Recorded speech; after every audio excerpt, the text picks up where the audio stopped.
One of the most interesting coaches I ever worked with was Russell Byrd. He was the baseball coach at McBee High School for many years, an assistant football coach, coaching the wide receivers. We had a tight group among the head coaches at that school. Not only did the baseball coach help with football, so did the basketball coach, Dennis Farmer, known far and wide as Fox, for reasons I still don't know. We all worked closely with the women's volleyball and basketball coach, who at the time was Laurie Roberts, but known these days as LCG, Laurie Calder Green, my wife. The four of us were often seen together, and the highlight of the year for our group was the annual summer coaches clinic, which was always held right before football practice started. I'll have some clinic stories in later episodes, but there's one with Byrd that needs to be told here. One year they moved the clinic from Columbia to Greenville, South Carolina, the heart of Bob Jones' religious country. We went out to eat together the first night we got there, and when we ordered drinks, we were told that they didn't serve alcohol at the restaurant. Byrd, who when we were deciding where to eat the first night of the clinic each year, would invariably say, "I want a steak." He wasn't having any of this, and he was ready to leave. "Let's go somewhere else." But the waitress told us there was nowhere else to go, since it was a dry county and no one was going to serve us alcohol. We stayed, but Byrd grumbled the entire time. Even worse, for us anyhow, was the fact that we couldn't stock up on any alcohol for our rooms, at least not until we could get time to get to the next county over. Fortunately, Byrd had brought with him an 18-pack of beer that he planned to take to the golf course. You see, when Byrd played golf, he always took an 18-pack of beer with him, one for each hole. If he had a good hole or he hit a good shot, he'd crack one open and go, "I'll drink to that." If the hole went badly, which was the case more often than not, since none of us were very good at the game, he'd pop the top on a can and go, "I need a drink after that." So we were left with just those 18 for the group, which expanded when Laurie's sister arrived. Outside of her, we did not have enough to invite our usual group of friends over. But I'll leave those stories for another time, and I'll get back to Byrd. So Russell taught U.S. history. His favorite part of the course was when he got to World War II. It seemed that Russell's classroom was separated from the one next to him by a very thin wall. The teacher in the room next to him was Mrs. Small, a diminutive lady who was very proper in all that she did. The reason that Byrd loved World War II so much was not as much the subject matter as it was the movies he could show and the effect they had on Mrs. Small. He would get documentaries that had the most artillery explosions and play them over and over, knowing full well the effect he was having on Mrs. Small and her classes. Now, Russell was a no-nonsense guy in every way. I'm not sure Russell ever saw anything in gray. It's all black and white, like his World War II movies. He wasn't much for change, and he wasn't easy to persuade. Once his mind was made up, it was made up. He didn't put up with any nonsense in class. When you passed his room, you didn't have to wonder whose room it was. The students were all quiet, but awake, and the cheerleaders all sat on the front row. He could afford to put the clowns at the back because they were going to stay on the straight and narrow in that room. His students had no choice but to be awake. He kept a big cinder block in his room, And if you fell asleep, you had to go to the back of the room and stand there, holding the cinder block the rest of the period. Now, Byrd was equal opportunity for all when it came to Cinderella. Girls and boys both had the privilege of holding her. Everyone who ever went through McBee during his many years there knew of Cinderella, as he called his cinder block, and many had firsthand experience. I once saw a kid in the building who was not a player, not an athlete, basically a criminal that some judge thought ought to be in our building, try to punch Coach Byrd, who had merely told him he needed to get to class. I'm not sure there was a single locker between Byrd's room and the main office that kid didn't accidentally bump into on the way to the principal's office. The dude hadn't lasted 3 days at McBee. But the McBee kids loved Byrd, despite his gruff exterior, and they all enjoyed seeing him crank up those explosive documentaries or send a sleeper to the back of the room holding Cinderella. One of the best parts with Byrd was teachers' meetings. The faculty was small, and it was small enough to fit the classroom. And all the coaches would sit together in the back corner. The principal, Mitchell Baker, who I've spoken of before, didn't waste time in meetings. He told us what we needed to know, and then he would inevitably finish up with anything for the good of the group. He meant don't ask questions that don't apply to everyone.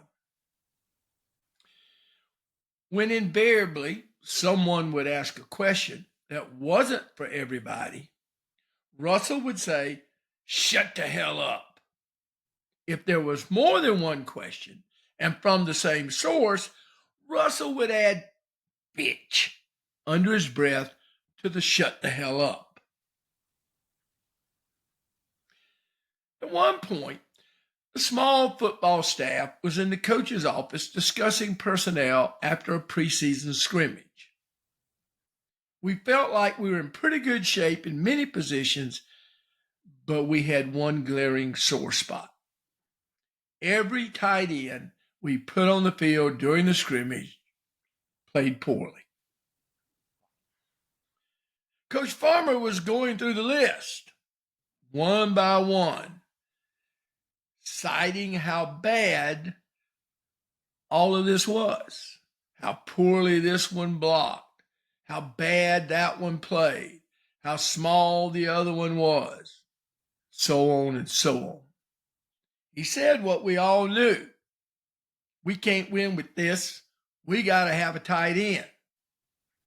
You see, the problem was that although Fox's characterization of the tight ends was spot on, it was not his group. It was Byrd's. Byrd took it as a personal affront. Russell's reaction, however, perfectly summarized the situation we were in. "What do you want me to do, Fox? Shit one?" For most of the rest of my career, when someone complained about one of our positions being weak, I'd ask them, "What are you going to do then? Shit one? Or do you have a solution rather than a complaint?" When I became head football coach at McBee, I instituted a point system, which I had gotten from my first high school coach, Mooney Player. Rather than do what many coaches of the time did and punish players for mistakes with up downs or running when they made a mistake, we gave them a point. After practice, you ran for each point you accumulated during practice. With this system, you didn't hold up practice, punishing kids for mistakes. You just moved along. Have a good practice. You got to go home at the end. Mess up, you had running to do afterwards. Jump off sides, point.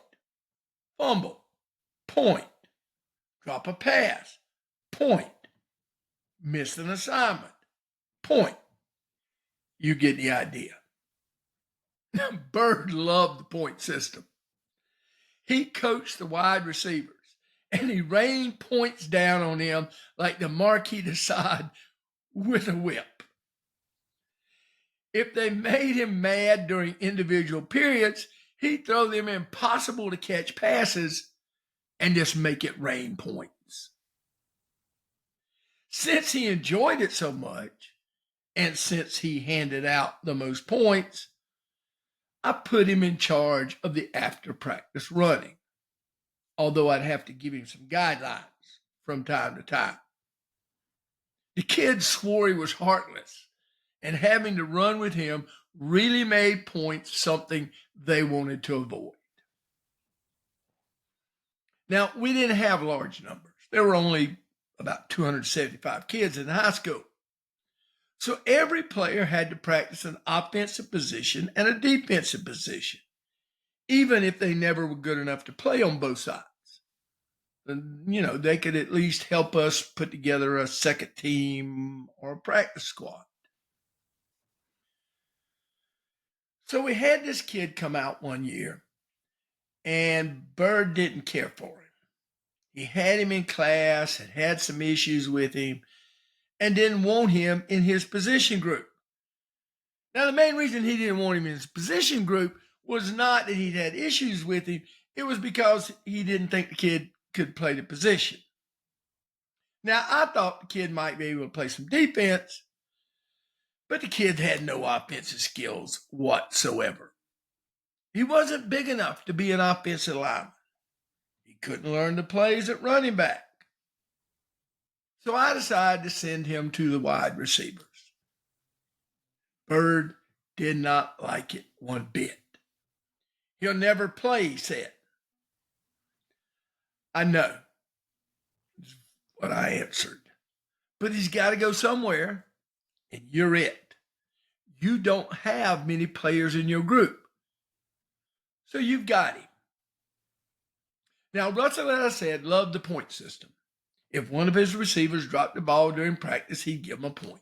Pass thrown, pass dropped, Russell would yell out, point. After a while, pass thrown, pass dropped, the entire team would yell out, point. Sometimes it was a poor pass. Russell would give him a point. I'd say quietly, that was a bad pass. Russell would say, hit his hands, still a point. They got pretty good at catching passes. So the kid goes over with Russell and the receivers during the individual period. And Russell's not teaching them routes. They're just running a couple of different routes, and he's throwing them passes. They run the route. He throws the ball. They catch it and turn upfield and run 5 yards. Just some basic receiver fundamentals. They come back, they get in line, they wait their turn, they go again. Simple drill. Simple, except that Byrd is not in the least bit happy with me. And he's going to show me that the kid doesn't belong with him. So when it's the kid's turn, he runs a little short route, and Byrd throws the ball at him just as hard as he can. It bounces off of him. Point. It's the kid's turn again. Rocket thrown his way, bounces off, point.